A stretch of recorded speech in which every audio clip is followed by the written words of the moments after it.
लोग class 12th के लिए फिजिक्स स्टार्ट कर रहे हैं। और सबसे पहले हम फिजिक्स स्टार्ट करें उससे पहले इन चीज़ों पर ज़्यादा ध्यान देंगे कि फिजिक्स को सीखना कैसे है, क्योंकि हम जब स्टार्ट कर देंगे उसके बाद ये प्रॉब्लम आपको नहीं होनी चाहिए। तो सबसे पहले लर्न करने के लिए फिजिक्स को अच्छे से अच्छे मार्क्स करने के लिए, स्कोर करने के लिए, बोर्ड्स एग्जाम में हो, चाहे आपके कम्पिटिटिव एग्जाम्स हो, चाहे वो इंजीनियरिंग हो, चाहे मेडिकल हो, इसमें करने के लिए आपको सीखना बहुत जरूरी है। तो सीखते समय हम क्या करेंगे कि हाउ टू लर्न, कैसे सीखना है। तो सबसे पहले क्या करेंगे, रीड करेंगे, बुक को रीड करेंगे, नोट्स को रीड करेंगे, यहाँ पर जो चीजें आएंगी हमारे चैनल पे उसको रीड करेंगे, उसको समझेंगे बढ़िया से। सिर्फ देखना ही नहीं होता है, लुक ही करना नहीं होता है, सी करना होता है। यानी कि हमको अवलोकन करना होगा, अच्छे से देखना होगा, समझना होगा। अब पढ़ते समय हमको क्या करना है, सबसे पहले हमको वर्ड्स को पढ़ना है। जो फिजिक्स में जो भी पढ़ते समय वर्ड्स आएंगे उस वर्ड्स पर अच्छी पकड़ होनी चाहिए, उस वर्ड्स का मीनिंग क्या है। अगर जो स्टूडेंट उस वर्ड्स जो आएंगे उसके मीनिंग को अगर समझ लेता है तो ऐसा समझ लीजिए कि फिजिक्स का जो 25% गेम है वो ऐसे ही आपका क्लियर हो जाएगा। ठीक है। दूसरा, अब जब आप वर्ड्स को समझ जाएंगे, एक एक वर्ड्स को समझ जाएंगे, जैसे कि अगर हम लोग बाद में पढ़ेंगे, जो मेथड ऑफ चार्जिंग होता है उसमें 3 तरह के होते हैं। कंडक्शन आता है आपका, उसके बाद आता है फ्रिक्शन, उसके बाद आता है इंडक्शन। चलिए अब मान लेते हैं कि इसके बारे में आ गया है, पूछ दिया है, या फिर किसी क्वेश्चंस में इस तीनों वर्ड का यूज किया गया है। तो अगर इस वर्ड पे हमारी पकड़ है कि कंडक्शन का मतलब क्या होता है, सिर्फ हिंदी वाले बच्चे अगर आप सिर्फ ये समझ लेंगे कि कंडक्शन का हिंदी मीनिंग क्या होता है, फ्रिक्शन का मतलब क्या होता है, फ्रिक्शन, फिर हम समझ लेते हैं कि इंडक्शन का मतलब क्या होता है, मीनिंग क्या होता है, तो इन सारी चीजों का बहुत अच्छे से डील कर पाएंगे। तो कुछ ऐसे वर्ड्स आएंगे फिजिक्स में जिन वर्ड को ही पकड़ के आप क्या कर सकते हैं कि फिजिक्स को डील कर सकते हैं, इसीलिए वर्ड्स पर ज्यादा पकड़ होनी चाहिए। दूसरा, अब सेंटेंस, अगर आप वर्ड्स पे पकड़ बना लेते हैं तो यहां से तो बहुत सारे प्रॉब्लम आप सोल्व कर पाएंगे, पता चल जाएगा कि क्या क्या आने वाला है। लेकिन अगर आप पूरा का पूरा कंप्लीट सेंटेंस अगर नहीं समझ पाते हैं, नहीं पढ़ पाते हैं, तब भी क्या होगा कि आपको दिक्कत होगी, क्योंकि आप नहीं समझ पाएंगे, वर्ड होने के बावजूद नहीं समझ पाएंगे कि आखिर इसका मतलब क्या निकला है इस लाइन का। तो सेंटेंस पर भी आपकी पकड़ अच्छी होनी चाहिए। तो ये शुरुआत से जैसे हम 12th फिजिक्स स्टार्ट करेंगे वैसे ही वहां से आप लोग क्या करेंगे, इन 2 चीजों पर ज्यादा से ज्यादा फोकस करेंगे। अगर पढ़ते समय कुछ ऐसे वर्ड्स आते हैं जिनके हिंदी आपको लिखने जरूरत पड़ते हैं तो उसके बगल में लिख दिया जाए। ठीक है। हम भी जब पढ़ाएंगे तो इसका पूरा कोशिश करेंगे कि जहां जहां कोई इंग्लिश वर्ड आता है डिफिकल्ट, उसके हिंदी लिख देंगे। ठीक है। तो ये चीज तो हो गया इन जनरल, जो सभी सब्जेक्ट के लिए वैलिड है। अगर आप इस पे फोकस करते हैं तो बहुत अच्छा आपका फिजिक्स हो जाएगा। नौ, अब फिजिक्स में अगर हम चलते हैं तो कंसेप्ट एंड एग्जाम्पल। सबसे पहले क्या करना है कि अगर फिजिक्स और बढ़िया से सीखना है, ये तो जनरल हो गए, अब फिजिक्स सीखना है तो सबसे पहले कंसेप्ट कि जो बुक है, किताबें लिखी हुई है, उसमें ईच वर्ड्स का क्या मतलब है, ईच सेंटेंस का क्या मतलब है, इसी को हम लोग कंसेप्ट बोलते हैं। अगर आप इसको पकड़ लेते हैं बढ़िया से, एंड एग्जाम्पल्स, देखिए कंसेप्ट को पकड़ने के लिए एग्जाम्पल्स का सहारा लेना ही होगा, क्योंकि अगर आप किसी कंसेप्ट को अगर आप अपने आसपास के चारों तरफ के एग्जाम्पल से कनेक्ट कर देते हैं तो आपको ज्यादा दिनों तक याद रहेगा। दूसरी चीज है, फिजिक्स में हम लोग पढ़ते क्या है, तो फिजिक्स में हम वही चीज पढ़ते हैं जो ऑलरेडी कहीं ना कहीं एग्जिस्ट कर रहा है, नेचर में ऑलरेडी हो रहा है। ऐसा नहीं कि हम ऐसा पढ़ते हैं इसीलिए हो रहा है। जैसे न्यूटन्स का ग्रेविटेशनल लॉ, अब पेड़ से फल गिर रहा है तो ये गिर रहा था, उसी को हम पढ़ने की कोशिश कर रहे हैं, स्टडी करने की कोशिश कर रहे हैं। चार्ज पार्टिकल के बारे में पढ़ेंगे कि 2 चार्ज पार्टिकल अगर कहीं पे रखा हुआ है तो एक दूसरे को अट्रैक्ट या फिर रिपेल करेगा, ऑटोमेटिकली हो रहा है।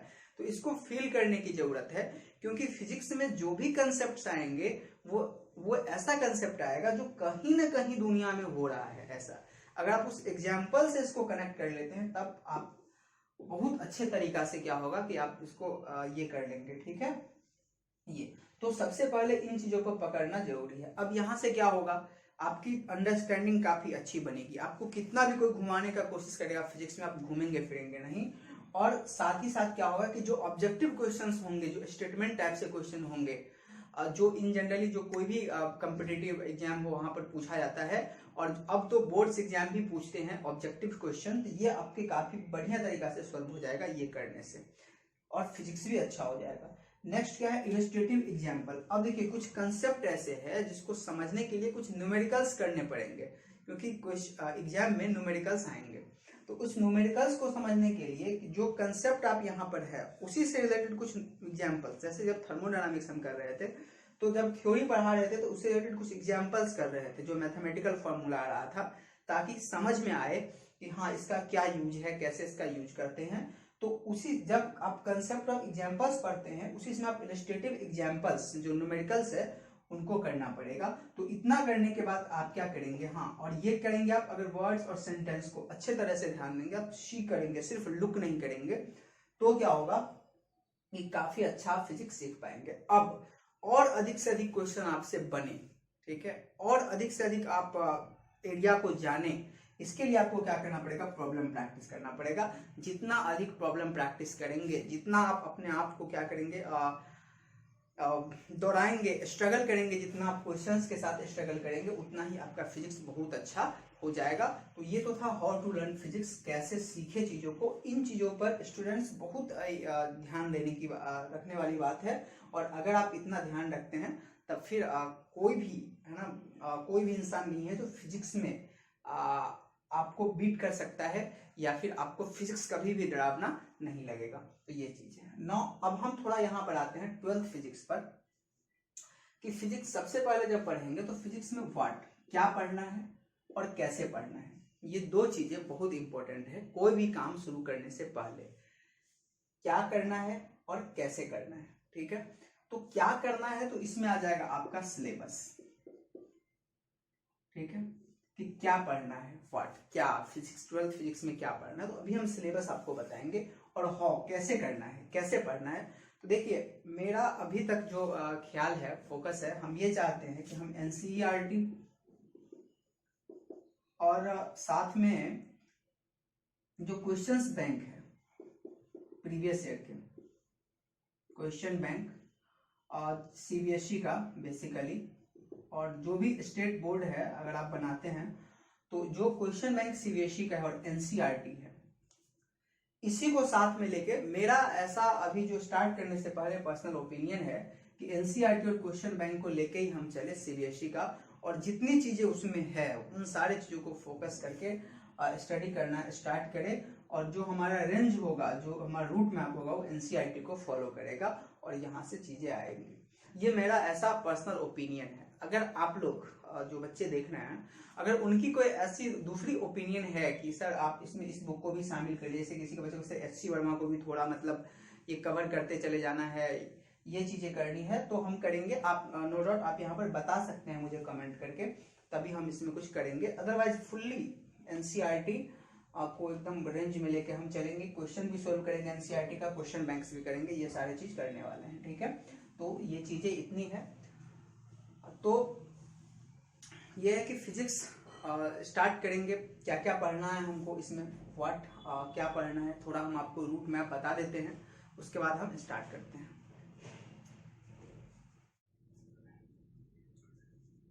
तो व्हाट क्या पढ़ना है हमको फिजिक्स में, हमारा कोर्स क्या होगा, सिलेबस क्या होगा, इन सभी के बारे में हम यहाँ पर देखते हैं।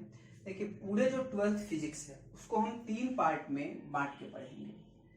पहला जो हमारा होगा ये इलेक्ट्रोमैग्नेटिज्म होगा, दूसरा जो पोर्शन होगा मॉडर्न फिजिक्स होगा, और तीसरा होगा ऑप्टिक्स। ये बेसिकली 3 पार्ट है इसमें हमको पढ़ना है। ये पार्ट में जो इलेक्ट्रोमैग्नेटिज्म है इसमें क्या क्या चीजें हमको पढ़नी है। तो इलेक्ट्रोमैग्नेटिज्म में क्या है, देखिए आप हम बोले थे ना कि आप वर्ड पे आपकी पकड़ काफी अच्छी होनी चाहिए। इलेक्ट्रोमैग्नेटिज्म में क्या है, इलेक्ट्रो और मैग्नेटिज्म। इलेक्ट्रो का मतलब है इलेक्ट्रॉन यानी कि चार्ज, और मैग्नेटिज्म का क्या मतलब है, जो मैग्नेटिक बिहेवियर होता है। मतलब इस पूरे के पूरे सेक्शन में हम लोग चार्ज के बारे में पढ़ेंगे और मैग्नेट के बारे में पढ़ेंगे। और इन दोनों के बीच इंट्रैक्शन, इन दोनों के बीच रिलेशन कि चार्ज और मैग्नेट, मैग्नेट और चार्ज, इन दोनों के बीच क्या क्या रिलेशंस हो सकती है, इसके बारे में हमको पढ़ना है। तो यही इस टॉपिक में हमको यही पढ़ना है इस सेक्शन में। अब चैप्टर्स कैसे आएंगे, देखिए चार्ज के बारे में जब पढ़ना है तो चार्ज में दो चीज हो सकता है, चार्ज रेस्ट में भी हो सकता है और चार्ज मोशन में भी हो सकता है। तो अगर चार्ज हमारा रेस्ट में है तब इसको हम, सबसे पहला चैप्टर है इलेक्ट्रोस्टैटिक्स, ये फर्स्ट चैप्टर है हमारा, ठीक है, इसमें हम लोग इसको पढ़ेंगे। अब इलेक्ट्रोस्टैटिक्स में बुक के अनुसार, जो आपकी बुक है उसमें 3 चैप्टर है। पहला तो इलेक्ट्रिक फील्ड दे रखा है, फिर इलेक्ट्रिक पोटेंशियल का उसी में एक चैप्टर है, फिर गॉस लॉ का है, फिर कैपेसिटर का है। तो ये एक बहुत वास्ट हो जाता है इलेक्ट्रोस्टैटिक्स। जो रेस्ट चार्ज को जो समझना होता है उसको 3 चैप्टर में हम लोग समझते हैं। पहला है इलेक्ट्रिक फील्ड एंड पोटेंशियल, दूसरा है गॉस लॉ और तीसरा क्या है, कैपेसिटर। तो इसमें ये अब एनसीईआरटी बुक है आपके पास, आप ओपन करके वहां से आप सिलेबस कवर कर सकते हैं। मैं समझा रहा हूं कैसे हो रहा है, ठीक है। तो इसको सभी को हम इलेक्ट्रोस्टैटिक्स बोलते हैं। अब जब ये मोशन में आ जाएगा तब ये हमारा यहाँ से दूसरा चैप्टर अकॉर्डिंग टू हम जो यहाँ पे ये कर रहे हैं उसके अनुसार ये हम लोग बोलते हैं इलेक्ट्रिसिटी। तब ये इलेक्ट्रिसिटी चैप्टर यहाँ से, या फिर इलेक्ट्रिक करंट चैप्टर यहाँ से निकल के आता है और ये इलेक्ट्रिसिटी इसमें आप पढ़ेंगे। देखिए कितनी सिंपल है। अगर चार्ज रेस्ट में है तो इलेक्ट्रोस्टैटिक्स में इन चीजों को पढ़ना है। इलेक्ट्रो मतलब चार्ज, स्टैटिक्स मतलब रेस्ट। इलेक्ट्रिसिटी क्या होता है, आप क्लास 10th में पढ़े होंगे, जब चार्ज मूव करना स्टार्ट करता है तब वो क्या बना लेता है, इलेक्ट्रिसिटी, करंट बना लेता है। तो इसीलिए इसको इलेक्ट्रिसिटी में पढ़ना है। अब देखिए जब भी इलेक्ट्रिसिटी डेवलप होता है कहीं पर भी, जब करंट पास करता है तो इसके चारों तरफ मैग्नेटिक फील्ड प्रोड्यूस होता है, जिसको हम लोग magnetic effect of electric current के नाम से जानते हैं। क्लास 7, क्लास 8, 9, 10 ऑलरेडी पढ़ चुके हैं। तो करंट जब पास करता है तो मैग्नेटिज्म यहाँ से प्रोड्यूस होता है। तो यहाँ से हम लोग जो तीसरा चैप्टर होगा ये फिर इसके रिलेशन में क्या पढ़ लेंगे, मैग्नेटिक फील्ड पढ़ लेंगे कि कैसे यहाँ पर मैग्नेटिक फील्ड जनरेट होता है, ठीक है। ये फिर हम लोग यहाँ पर क्या पढ़ेंगे, देखिए ये मैग्नेटिक फील्ड मतलब करंट की वजह से मैग्नेटिक फील्ड प्रोड्यूस होता है। तो मैग्नेटिक फील्ड को पहले समझ लिए कि आखिर होता क्या है, और अब पढ़ लेंगे कि magnetic effect of electric current, magnetic effect of current, current का मैग्नेटिक इफेक्ट मतलब करंट की वजह से मैग्नेटिक फील्ड, मतलब करंट की वजह से मैग्नेटिक फील्ड जनरेट होता है। इसीलिए हम क्या किए, मैग्नेटिक फील्ड पहले थोड़ा पढ़ लिए समझने के लिए। अब देखिए करंट की वजह से मैग्नेटिक फील्ड प्रोड्यूस हुआ तो मैग्नेटिक फील्ड की वजह से भी करंट प्रोड्यूस हो सकता है, ऐसा कंसेप्ट आ सकता है, बिल्कुल आया है, फैराडे का लॉ। तो यहाँ पर अब इसका रिवर्स चैप्टर हम लोग पढ़ेंगे, इलेक्ट्रोमैग्नेटिक इंडक्शन, इलेक्ट्रोमैग्नेटिक इंडक्शन। आप वर्ड पे ध्यान देंगे, ठीक है। ये रेस्ट में था, मूव में आया, मैग्नेटिक फील्ड पढ़े, इसकी वजह से फिर करंट की वजह से मैग्नेटिक फील्ड, और इस चैप्टर में पढ़ेंगे मैग्नेटिक फील्ड की वजह से करंट पढ़ेंगे। यहाँ पर ये चीज आगे, मैग्नेटिक फील्ड की वजह से यहाँ पर हम लोग करंट पढ़ेंगे। तो देखिए रिवर्स हो गया। फिर हम लोग क्या करेंगे, एसी पढ़ेंगे यानी कि अल्टरनेटिंग करंट यहाँ पर पढ़ेंगे। और फिर लास्ट में एक जो हमारा प्योर चैप्टर आएगा मैग्नेटिज्म का, जिसमें हम लोग प्योर मैग्नेट के केस में पढ़ेंगे, ठीक है। यहाँ पर ये 7 चैप्टर जो है इसके अंदर शामिल हो जाएंगे। अगर आप इस इलेक्ट्रोस्टैटिक्स को 3 भाग में कर देते हैं तो 9 चैप्टर्स आपके यहाँ से आगे। तो इतनी चीजें, और यहाँ पर इस सेक्शन का सबसे इंपॉर्टेंट पार्ट क्या है कि ये सभी एक दूसरे से रिलेटेड है। अगर मैं ये स्टार्ट करता हूँ और अगर आप लोग मिस करते हैं इन चीजों को, क्लास एब्सेंट करते हैं, तो काफी ज्यादा प्रॉब्लम हो जाएगी, क्योंकि ये सब एक दूसरे से कनेक्टेड है। कैसे अभी बताए हैं आपको हम, ये चीजें यहाँ पर आ जाती है, ठीक है। तो ये दोनों मिलके इतने चैप्टर्स हमको पढ़ने हैं। अब आगे मॉडर्न फिजिक्स में, देखिए मॉडर्न फिजिक्स इन सबसे बहुत अलग है, ठीक है, बहुत अलग है। आपको कुछ यूज तो होगा ही, ऐसा नहीं सब एक दूसरे जुड़ा ही हुआ है, लेकिन बिल्कुल अलग है ये मॉडर्न फिजिक्स। अब मॉडर्न फिजिक्स में क्या चीजें हम लोग पढ़ने वाले, जो मॉडर्न चीजें होती है उसके बारे में। जैसे अब 7 है तो यहाँ से अगर मान लीजिए फर्स्ट चैप्टर स्टार्ट करते हैं तो यहाँ से हमको पढ़ना है फोटो इलेक्ट्रिक इफेक्ट के बारे में। यहाँ से हम लोग पढ़ लेंगे फोटो इलेक्ट्रिक इफेक्ट के बारे में, पहला चैप्टर। दूसरा हम लोग क्या पढ़ेंगे, इलेक्ट्रोमैग्नेटिक वेव के बारे में पढ़ेंगे, EMW, इलेक्ट्रोमैग्नेटिक वेव। थर्ड जो चैप्टर यहाँ हम लोग पढ़ते हैं ये होता है आपका एटम्स, न्यूक्लियाई, ठीक है, एटम्स एंड न्यूक्लियाई, इसके बारे में हम लोग पढ़ेंगे। इसी में हम लोग बाइंडिंग एनर्जी का भी कंसेप्ट पढ़ते हैं एंड सो ऑन। फिर जो हम लोग यहाँ से जो चौथा चैप्टर हम लोग पढ़ते हैं, यहाँ पर हम लोग एक्सरे के बारे में फिर स्टडी करेंगे हम लोग डिटेल से। फिर हम लोग स्टडी क्या करेंगे, एटॉमिक स्ट्रक्चर यहाँ से पढ़ेंगे, एटॉमिक स्ट्रक्चर, ये कॉमन चैप्टर है फिजिक्स और केमिस्ट्री का। फिर हम लोग क्या करेंगे 6 नंबर में, यहाँ से हम लोग रेडियो एक्टिविटी पढ़ेंगे, रेडियो एक्टिविटी पढ़ेंगे। और जो फाइनली है वो हमारा semiconductor device, semiconductor device, logic gate इसी में आ जाएगा। इलेक्ट्रॉनिक फिजिक्स भी इसी को बोलते हैं। तो ये सारी चीज मॉडर्न फिजिक्स सेक्शन को पढ़नी है कि ये सब मॉडर्न है ये चीजें। तो देखिए यहाँ पर ये चीजें हमको पढ़नी है। और जो तीसरा सेक्शन हम आपको बता रहे थे ऑप्टिक्स, अब ऑप्टिक्स पे आपकी क्या पकड़ है कि ऑप्टिक्स क्या होता है कि लाइट को ही हम लोग ऑप्टिक्स बोलते हैं, कई बार आप लोग नाम सुने होंगे। तो ऑप्टिक्स में हम लोग 2 चैप्टर मात्र पढ़ेंगे, एक होगा ray optics, first chapter ray optics जिसमें हम लाइट के पार्टिकल नेचर ऑप्टिक्स, और दूसरा जो होगा ये वेव आपका होगा, वेव ऑप्टिक्स। 2 चैप्टर यहाँ से पढ़ेंगे, ठीक है। तो इतनी सारी चैप्टर्स हमको क्या करनी है, पूरा का पूरा 12th फिजिक्स में पढ़ना है। इसमें तो आप समझ गए सब एक दूसरे से कनेक्टेड है। इसमें क्या है, थोड़ी यहाँ पर जो रिलैक्सेशन मिलता है वो क्या है कि अगर इस सेक्शन में किसी एक चैप्टर को आप थोड़ा मिस कर देते हैं, मान लेते हैं कि फोटो इलेक्ट्रिक इफेक्ट आपने नहीं पढ़ा, आप इलेक्ट्रोमैग्नेटिक वेव स्टार्ट करें तो समझ में आएगी, ठीक है, तो समझ में आएगी आपको जो पढ़ाएंगे। फिर मान लीजिए आप ये मिस कर दिया यहाँ से स्टार्ट में, तब भी आपको समझ में आएगी। तो इसमें एक प्रत्येक इंडिविजुअल चैप्टर जो है वो पूरी तरीका से पढ़ना जरूरी है, तभी आपके समझ में आएगी। अगर आप बीच में कहीं ज्वाइन करते हैं, जैसे एक्सरे के बीच में अगर आप ज्वाइन करते हैं तो नहीं समझ में आपका आएगा, ठीक है। मतलब यहाँ पर एक इंडिविजुअल चैप्टर क्या होता है इंपॉर्टेंट हो जाता है, उसको आपको मतलब चैप्टर वाइज यहाँ से पढ़ सकते हैं। ये फैसिलिटी यहाँ पर नहीं देता है कि अगर आप क्या करते हैं मैग्नेटिक फील्ड एब्सेंट किए हैं तो electric magnetic effect of electric current आपको समझ में नहीं आएगा, और ये मिस किया तो ये समझ में नहीं आएगा। तो ये सभी कनेक्टेड है, यहाँ पर एक चैप्टर अपने आप में क्या है कनेक्टेड है, ये चीज है। तो आप ध्यान रखेंगे कैसे आपको स्टडी करना है। ऑप्टिक्स क्या है, रे ऑप्टिक्स और वेव ऑप्टिक्स, ये थोड़ा अलग है जो आप लोग क्लास 10th में पढ़ के आए हैं, और ये वेव ऑप्टिक्स बिल्कुल अलग है। तो दोनों अपना अलग अलग चैप्टर है, दोनों को अलग अलग तरीका से हम लोग पढ़ेंगे। वेव ऑप्टिक्स से कुछ लेक्चर्स जो है वो हम ऑलरेडी पहले भी बना दिए आपको, तो ये सारी चीजें आप क्या करेंगे पढ़ने वाले हैं। तो किस प्रकार से कनेक्टेड है, कैसे पढ़ना है, हाउ, तो मैंने बताया एनसीईआरटी, और फिर क्वेश्चंस बैंक को करेंगे। आपके मन में कुछ है तो आप बता सकते हैं, मुझे सजेशंस दे सकते हैं। फिर व्हाट, तो ये पढ़ना है। फिर रीड करना है, कैसे उसको रीड करना है, लेटर्स, वर्ड्स, और फिर आपके सेंटेंस हो गए, वहां पर ध्यान देना है। कंसेप्चुअल चीजें जो कैसे पढ़नी है, एग्जाम्पल्स कैसे लेना है, फिर न्यूमेरिकल्स कैसे सॉल्व करने हैं, तो ये सारी चीजें हम बता चुके हैं, ठीक है। चलिए आप लोगों के सजेशंस का ये इंतजार रहेगा कि कैसे आप लोग ये गाइड करते हैं।